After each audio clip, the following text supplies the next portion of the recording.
Baseless. And and ఇంకోటి వచ్చేసి ఈమె ఇప్పుడు వచ్చింది పిల్లల కోసం కాదు, గరికిపాటి గారికి ఉన్న ఆస్తుల్లో వాటా అడగడం కోసం వచ్చింది అనే వార్తలు కూడా వినిపిస్తూ ఉన్నాయి. మరి ఇది నిజమంటారా, అబద్ధం అంటారా? అసలు మీ ఉద్దేశం ఏంటి దీనిపైన? ప్రజలకే తెలుస్తాయి కదా. హ్మ్. ఆమెకే అస్తిత్వం లేనప్పుడు ఆమె ఏమొచ్చి అడుగుద్ది? ఇప్పుడు హ్మ్. ఆమె కూడా ఉపాధ్యాయురాలు, మంచిగా హ్మ్. మాట్లాడుతుంది. ఆమెకి హ్మ్. బాధలున్నాయి పాపం. ఆమె కడుపు బాధతో చెప్తుంది. హ్మ్. ఏది నిజమన్నది మనకు తెలీదు. హ్మ్. లోగుట్టు పెరుమాళ్ళకెరుక. ఓకే. హ్మ్. అయితే మాకు తెలిసినది మాత్రం ఇదంతా అవాస్తవము. హ్మ్. రెండవది ప్రజలే చెప్తున్నారు. ఏంటి ఇప్పుడెందుకొచ్చారు? ఆస్తుల కోసం వచ్చారా? పిల్లలు పెరుగుతున్నప్పుడు రాలేదా అని. ఇక్కడ హ్మ్. అది కూడా ప్రజలే ఆన్సర్ ఇస్తున్నారు. హ్మ్. ఇకపోతే ముఖ్యంగా ఇప్పుడున్నటువంటి మా గురువుగారి భార్య అయినటువంటి శారదమ్మ గారు, ఆయనకు ఒకే ఒక భార్య, ఒక శారద మాత్రమే. హ్మ్. ఆ శారదమ్మ మరి ఆ పిల్లల్ని వేరే వాళ్ళ పిల్లలైనా ఎంత చూసుకుంటుంది అని ప్రజలే అంటున్నారు. అంటే ఆమె గొప్ప మనసు మనం అర్థం చేసుకోవాలి కదా. అంటే ఆయన పెంచుతున్నారు. మంచి విద్యాబుద్ధులను వేగబాండ్స్‌గా తయారు చేసి రోడ్ల మీద వదలలేదు కదా ఆయన. హ్మ్. మంచి డాక్టరేట్‌లు చేశారు. మంచి బాధ్యతాయుతమైనటువంటి పోస్టుల్లో ఆయన పెట్టారు.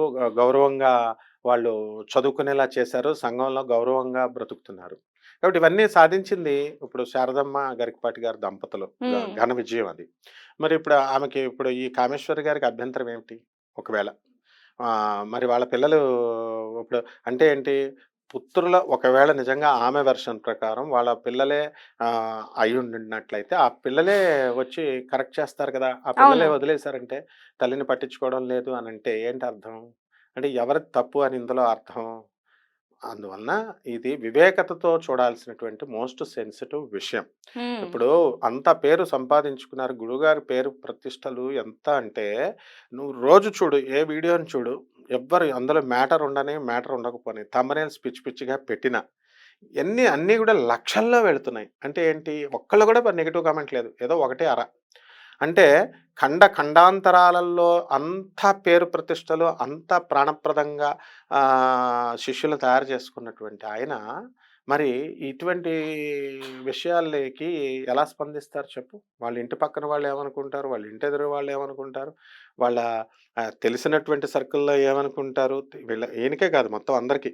ఇప్పుడు ఆమె చెప్పినటువంటి వీడియోల్లో ఉన్న వాటిలో అందరికీ కూడా వాళ్ళ పిల్లలేమనుకుంటారు? ప్రస్తుతం ఉన్నటువంటి భార్యలేమనుకుంటారు?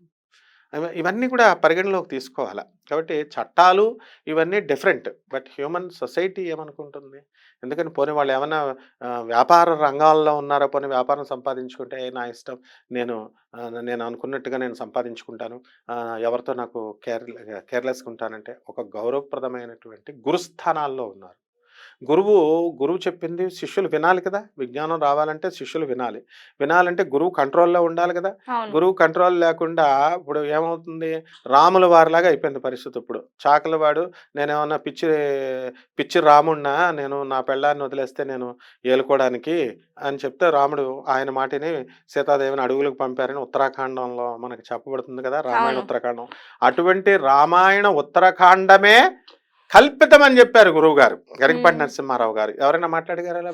భారతంలో వ్యాసుడు రాసినటువంటి రామాయణంలో లేదు, వాల్మీకి రామాయణంలో లేదు, పురాణాల్లో లేదు అని క్లియర్‌గా చెప్పారు. హ్మ్. వాల్మీకి రామాయణంలో లేదు అన్నారు. ఇవన్నీ ఇన్కార్పొరేటెడ్. రామాయణాలే ఇన్కార్పొరేటెడ్ అయ్యి, శాస్త్రాలే ఇన్కార్పొరేటెడ్ అయితే, ఎవరిష్టం వచ్చినట్టు వాళ్ళు పొదిగించబడితే, ఇప్పుడున్నటువంటి యూట్యూబ్‌లో ఉన్నటువంటి వీడియోస్‌లో వీళ్ళు చేర్చడం, లేకపోతే ఒకళ్ళ గురించి తప్పుగా మాట్లాడడం అది పెద్ద విషయం కాదు కదా! హ్మ్. కాబట్టి ఇదంతా కూడా లాజికల్‌గా ఉండాలా. సత్యమేవ జయతే, ధర్మమేవ జయతే. హ్మ్. దాన్ని అనుగుణంగా ఆయన అణువణువులోనూ పాటిస్తూ ముందుకెళ్ళే గొప్ప వ్యక్తి. కాబట్టి హ్మ్. ఎట్టి పరిస్థితుల్లో కూడా ఇవన్నీ అవాస్తవాలు, అవాస్తవాలు, అవాస్తవాలు. నేను ఛాలెంజ్ విసురుతున్నాను. అదే కనుక నిజమైతే వీళ్ళ స్నేహితుల్లో నేను చెప్పిన వాళ్ళల్లో చిన్ననాటి నుంచి ఆయనకు అనుబంధం ఉన్నటువంటి వాళ్ళలో ఒక్కళ్ళ చేత చెప్పించు మనం యూట్యూబ్‌లో. హ్మ్. ఎవరి కామేశ్వరి గారే ఒకవేళ ఆయన భార్య అయ్యి ఉంటే ఆవిడకి కూడా పరిచయం ఉంటారు కదా! వాళ్ళ ఇళ్ళకెళ్ళేవారు కదా! ఒక్కళ్ళ చేత చెప్పించు మనం. ఒక్క ప్రూఫ్ చూపించు మనం. నెవర్. అంటే గురుస్థానంలో ఉన్నటువంటి వ్యక్తుల మీద అబాండాలు వేయకూడదు. హ్మ్. గురువుల పరువు తీయడానికి వాళ్ళు ప్రయత్నించకూడదు. కారణం ఏంటంటే పాఠాలు చెప్పుకోవాలక్కడ. పాఠాలు చెప్పుకుంటేనే వాళ్ళ పిల్లలు వింటారు. గురువుగారు పరువైపోతే ఇంక పిల్లలు ఏమంటారు? భ్రష్టత్వం అయిపోతుంది. గురుత్యాగి భవేన్ మృత్యుః. గురువుని త్యాగం వదిలేస్తే మృత్యువు జయిస్తుంది. గురువుని కనుక అవమానిస్తే రౌరవాది నరకాలకు వెళ్ళిపోతారు. అదంతా కాకుండా ఇంకొకటి చెప్తున్నాను. ఎవరైతే పిచ్చి పిచ్చి యూట్యూబ్ ఛానల్స్ అన్నీ కూడా పెట్టి చంకలు గుద్దుకుంటున్నాయో ఆయన గురించి వ్యతిరేకంగా, వాళ్ళకు రెవెన్యూ రావచ్చేమో కొన్ని వ్యూస్ వల్ల. కానీ ఎట్టి పరిస్థితుల్లో వాళ్ళకి 7 తరాల వరకు వాళ్ళ పిల్లలకి విద్యాబుద్ధులు రావు. కారణం ఏంటంటే గురువే విద్యాన్ని దానం చేసేవాడు. మంత్రత్యాగి భవేత్ దరిద్రతః అన్నారు. మంత్రాన్ని వదిలేస్తే కేవలం దరిద్రం మాత్రమే వస్తుంది. కానీ గురుదూషణ చేసిన, గురువుని వదిలిన ఆ మంత్రం ఇచ్చేవాడే గురువు కాబట్టి వీడు కట్టి మరణమే అన్నారు. అంటే గురువుని ద్వేషించి గురువు గురించి చెడ్డగా చెప్తుంటే చంకలు గుద్దుకొని చూసేటటువంటి వాళ్ళు, గురువు పైనే పరిహాసాలు వేస్తూ చూసేటటువంటి ప్రయత్నాలు చేసేటటువంటి వాళ్ళు ఎవరికి వీళ్ళందరికీ క్షేమకరం కాదు. 7 తరాల వరకు వీళ్ళకి జ్ఞానం నశిస్తుంది, మతి భ్రష్టత్వం అవుతుంది. జ్ఞానం పోయినప్పుడు మతి భ్రష్టత్వమే, వాళ్ళ పిల్లలకు కూడా రాదు. కాబట్టి ఎట్టి పరిస్థితుల్లో కూడా ఇవన్నీ అవాస్తవమైనటువంటి విషయాలు. కామేశ్వరి గారు కూడా ఒక గొప్ప టీచర్, ఆమె తెలుగు టీచర్, ఆమె తెలుస్తుంది. పాపం ఆవిడకి ఏదో ఆవేదన ఉంది, మనకు తెలియదు ఆవేదన కాబట్టి ఆమె ఏ మాదిరిగా తయారైందంటే, నా మీద పోలీస్ కంప్లైంట్ పెట్టారు 24 గంటలు, అందుకనే నన్ను ఏం పీకుతారు, ఇప్పుడు నన్ను చంపితే చంపేస్తారు, నేను చంపేస్తానని బెదిరింపులు వచ్చిందని ఏదేదో ఆవిడ చెప్పారు. కాబట్టి దాన్ని బట్టి ఆమె పాపం ఒక స్త్రీమూర్తి, ఘోష ఉంది, బాధపడుతుంది, ఆర్తితో అడుగుతున్నప్పుడు వీళ్ళందరూ చదువుకోలేదా? రాక్షసులా వీళ్ళంతా సమాధానం ఇస్తారు, కానీ ఎందుకు స్పందించట్లేదంటే, కాబట్టి ఆమె ఇట్లా కాకుండా కన్స్ట్రక్టివ్గా వెళ్ళాలి. ఎప్పుడు కూడా పాజిటివ్ క్రిటిసిజం చేయాలి, నెగిటివ్ క్రిటిసిజం చేయకూడదు. ఒక మనిషి మీద అబాండాలు రుజువులు లేకుండా వేయకూడదు. ఇప్పుడు నేను చెప్పినటువంటి రుజువుల్లో ఏ రుజువు చూపించినా సరే ఆయన ఎస్టాబ్లిష్డ్ ఫ్యాక్ట్ అవుతుంది. ఏ రుజువు లేదు. వాళ్ళ పిల్లలు వచ్చారా ముందుకి? ఆయన వచ్చారా ముందుకి? వాళ్ళ పిల్లల సర్టిఫికేట్స్లో మదర్ నేమ్ ఉండదా? మ్యారేజ్ డిసాల్వెన్సీ సర్టిఫికేట్ ఉండదా కోర్టుల్లో? ఎందుకు అంటే కామేశ్వరి గారు కూడా చాలా విజ్ఞత కలిగినటువంటి వ్యక్తి. ఇవన్నీ కూడా ఏదన్నా ఇంటర్నల్గా ఉంటే వాళ్ళు వెళ్ళి ఇంటర్నల్గా మాట్లాడుకోవాలి. అంతేగాని రోడ్లకెక్కి, బజారుకెక్కి వీడియోస్లో చెప్పుకుంటే, పోనీ వీడియో ఛానల్స్ వాళ్ళు ఇస్తారా డబ్బులు? పోనీ ప్రజలు ఇస్తారా డబ్బులు? ఏదైనా కావాలనుకుంటే, ఒకవేళ నిజంగా నేను భార్యని, నాకు ప్రాపర్టీ కావాలనుకున్నప్పుడు ఆయనకు హక్కు లేదా వెళ్ళి అడగడానికి? గురువుగారు ఇవ్వరా? ఇవన్నీ కూడా అవాస్తవాలు కాబట్టి అందరూ సైలెంట్గా ఉన్నారు. నిజాలనేది ఇప్పుడు కూడా కన్స్ట్రక్టివ్గా లాజికల్ థింకింగ్తో ఆలోచించాలి. And coming to the point, మళ్ళీ మనం సత్య దగ్గరికి వద్దాం. గారు మాట్లాడుతూ ఇంకొక మాట కూడా అన్నారు, ఆయనకి పెళ్ళిళ్ళు అవ్వడమే కాక ఇంకా అవి కూడా సరిపోక ఇంకొక ఉంచుకున్నారు గరికపాటి గారు అని అనేసి అన్నారు. అండ్ దాంతో పాటుగా ఇంకా అనుష్కని కావచ్చు, ఇంకా హీరోయిన్స్ని ఉచ్చరించి వాళ్ళని చూపించి ఎవరిని చూసినా కూడా సొంగ కార్చుకుంటారు అన్నట్టుగా ఆమె మాటల్లో చాలా క్లారిటీగా అర్థమవుతుంది మనకి. ఆ వీడియోలో కూడా కావాలంటే ఒకసారి మళ్ళీ స్క్రోల్ చేసుకొని చూసుకోవచ్చు, అంత క్లారిటీగా మాట్లాడింది ఆమె. వాస్తవం అంటారా? అంటే ఆడవాళ్ళని చూస్తేనే గరికపాటి గారికి అలాగే అవుతుంది అంటారు. అసలు మీరేమంటారు అసలు ఆమె మాటల పైన? ఆయన కవి సార్వభౌముడు శ్రీనాథుడు అని చెప్పాను. శ్రీనాథుల వారు ఎలా ఉండేవారు? ఆ వీధిలో పోతన మార్చుడేమో రామా రామా రామా అంటూ భక్తిగా ఉండేవాడు. శ్రీనాథుడు హుందాగా చక్కగా వెళ్తూ ఆ ఊర్లో ఆయన రాజ్యానికి పరిపాలన చేసే రాజుగారి దగ్గర ఆస్థాన సిద్ధాంతి, ఆస్థాన కవి ఆయన. వెళ్ళేటప్పుడు లేడీస్ అందరూ అక్కడ ఉంటారు. అది కవి యొక్క లక్షణం. అది ఏంటి? ఆ ఊర్లో వాళ్ళ మీద జోకులు వేస్తారు, సరదాగా వేస్తే ఆ ఊరు వాళ్ళు ఎంజాయ్ చేస్తారు ఆ జోకుల్ని. ఏమిటి? ఆయన ఒక తండ్రి హృదయంతో వేస్తారు, అక్కడ ఒక బ్రదర్ హృదయంతో వేస్తాడు కవి సార్వభౌముడు శ్రీనాథుడు. అంతేగాని గరికపాటి అయినా, అంతేగాని ఏమి అలాంటి శొంగుగర్చే బుద్ధులు ఉండవు. Because is a teacher. తర్వాత వెళ్ళిన తర్వాత ఒక రాజుగారు, ఆ రాజు ఏం చేస్తాడు? శ్రీనాథుడి యొక్క రాజు చాలా అభిమానము. అబ్బా, శ్రీనాథుడు నేను అడిగినప్పుడల్లా కవిత్వాలు చెప్తున్నాడు కదా అని ఒకసారి కవిత్వం చెప్పమంటాడు. శ్రీనాథ, నా మీద ఒక పద్యం చెప్పంటే చేతలబా అంటాడు. రాజుని అంటాడు శ్రీనాథుడు. ఇదేమిట్రా బాబు, రోజు రాజుగారిని నమస్కారం పెట్టేవాడు, పద్యాలు చెప్పేవాడు, పొగిడేవాడు, ఇప్పుడేంట్రా పొమ్మన్నాడంటే, అప్పుడేమంటాడు శ్రీనాథుడు, ఒక మృష్టాన్న భోజనం చేసి, నాకు ఇష్టమైన పదార్థాలతో భోజనం చేసి, ఉయ్యాల ఊగుతూ ప్రేయసి అంటే అక్కడ ప్రేయసి అంటే మళ్ళీ వేరే అర్థాలు తీసుకోకూడదు, భార్య అని తీసుకోవాలా.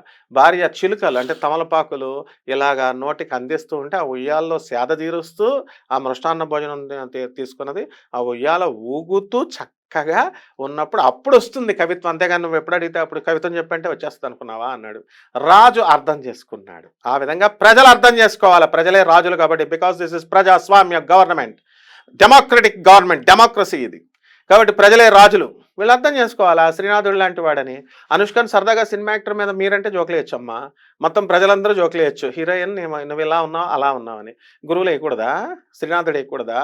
గరికపాటి గారు వేయకూడదా?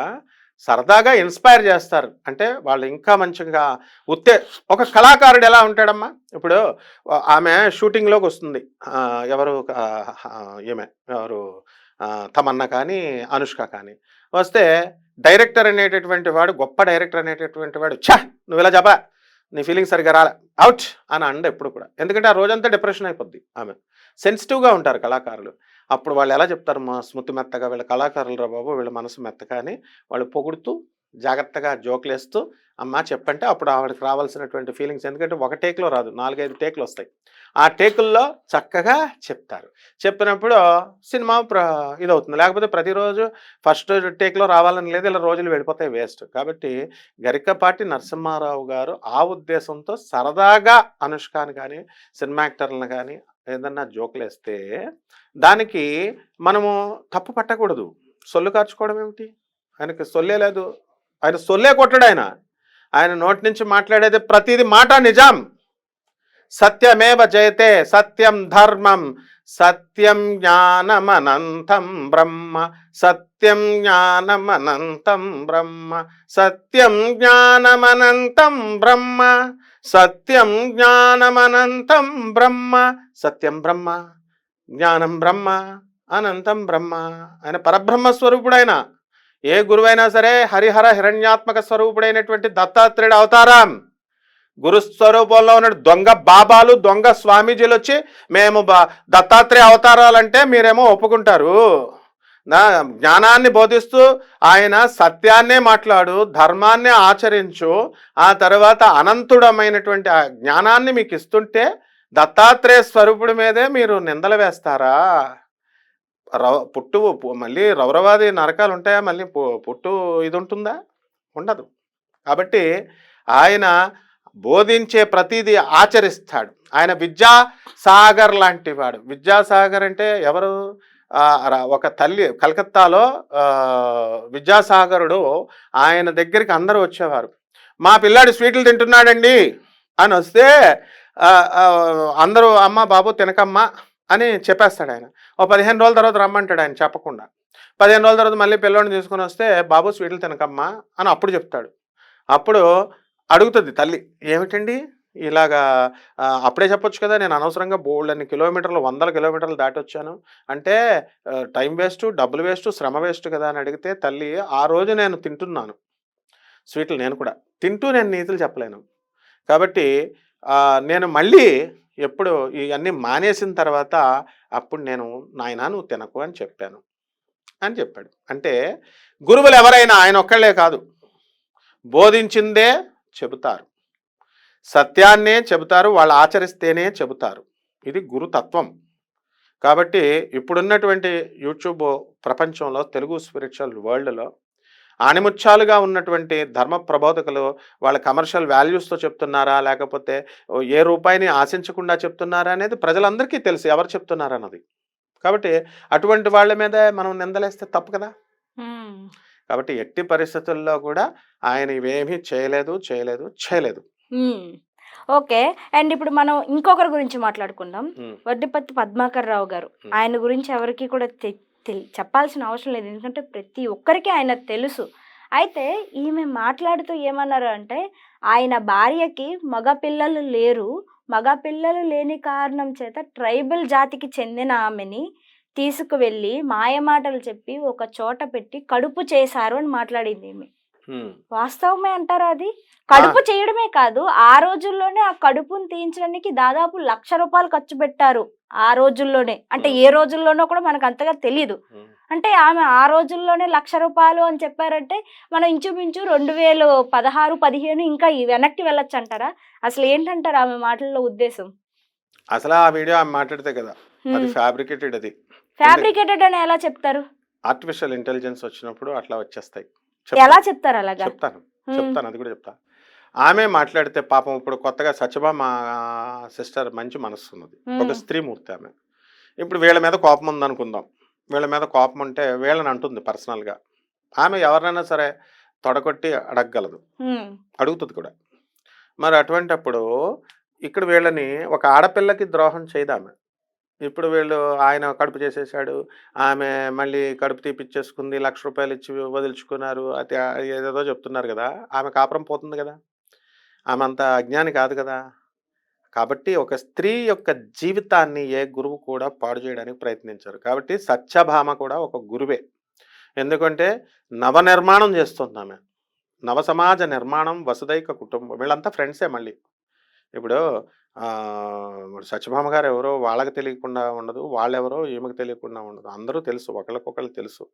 కాబట్టి ఎందుకు చెప్తారు? కాబట్టి ఇవన్నీ గూడా ఏంటంటే మీడియా కథనాలు. అద్భుతమైనటువంటి ఇప్పుడు సినిమాకెళ్తామమ్మా. ఒక్కొక్క పోర్షన్ ఒక్కొక్క నటించమంటారు. నటిస్తారంతే.